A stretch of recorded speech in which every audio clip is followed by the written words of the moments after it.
With the RAF and the Royal Navy pinned down, Germany had successfully established a foothold in the last remaining resistance in Western Europe, Great Britain. Now, London was under siege and facing its darkest hour.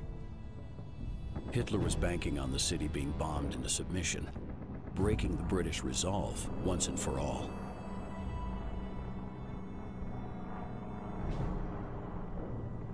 Dunkirk had taught the British one important lesson: never to give up in the face of the impossible.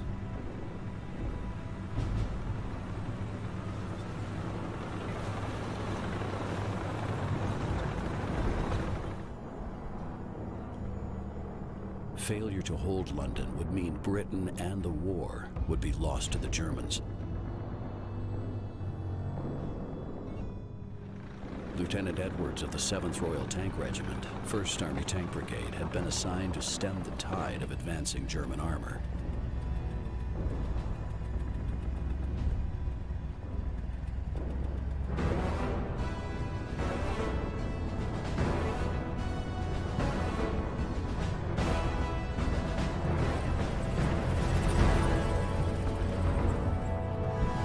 The Soviet Union bound to a non-aggression pact with the Germans, and America wallowing in isolationism, Edwards was left in no doubt that the British would face this storm alone.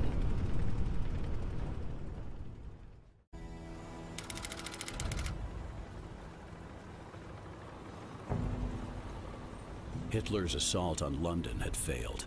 What's more, the British rearguard had managed to push the German armor back into the surrounding countryside. The tables had been turned on the Third Reich. Lieutenant Edwards had been ordered to move his unit into German-held territory and recapture the RAF airfields, which were now being used by the Luftwaffe.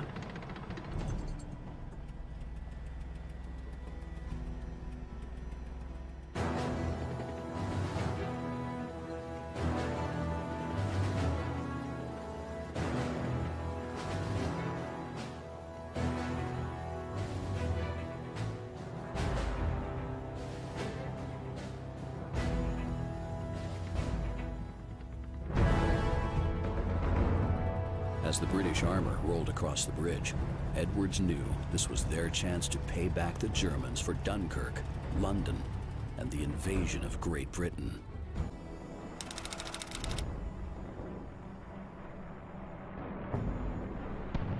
The Germans had been pushed back to the landing beaches. Hitler's forces were now fighting a bitter defensive retreat. Sanctuary lay but a short distance from shore, where the Kriegsmarine were waiting. The British were in the ascendancy, but could not risk letting their quarry escape to regroup another day. For Lieutenant Edwards, this would be his greatest hour, the moment that he chased the Germans into the sea.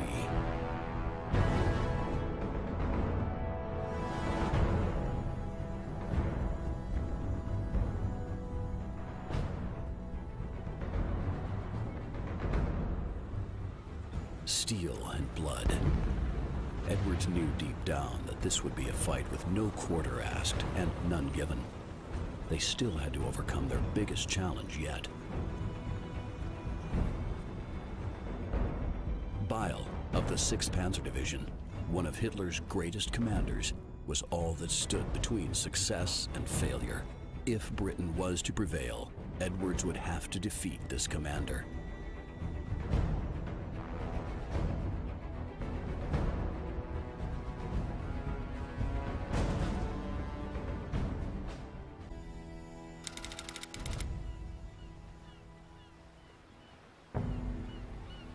The British victory had been absolute. Hitler's war machine had been disassembled and scattered across the sands of this unassuming corner of England. Edwards and his crew watched as the long line of German prisoners were slowly escorted away from their defeat.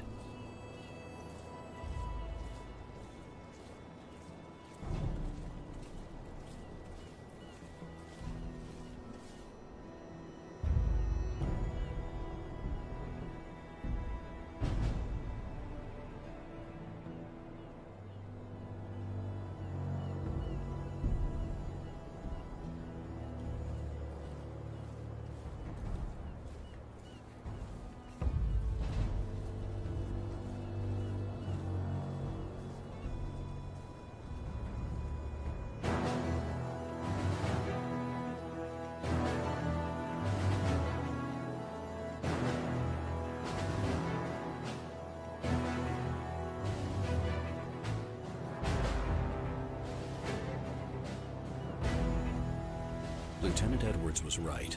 Preparations were already underway for a joint British and American force to invade northern France. Edwards and his Cromwells would soon be called upon once more to fight for a free Europe.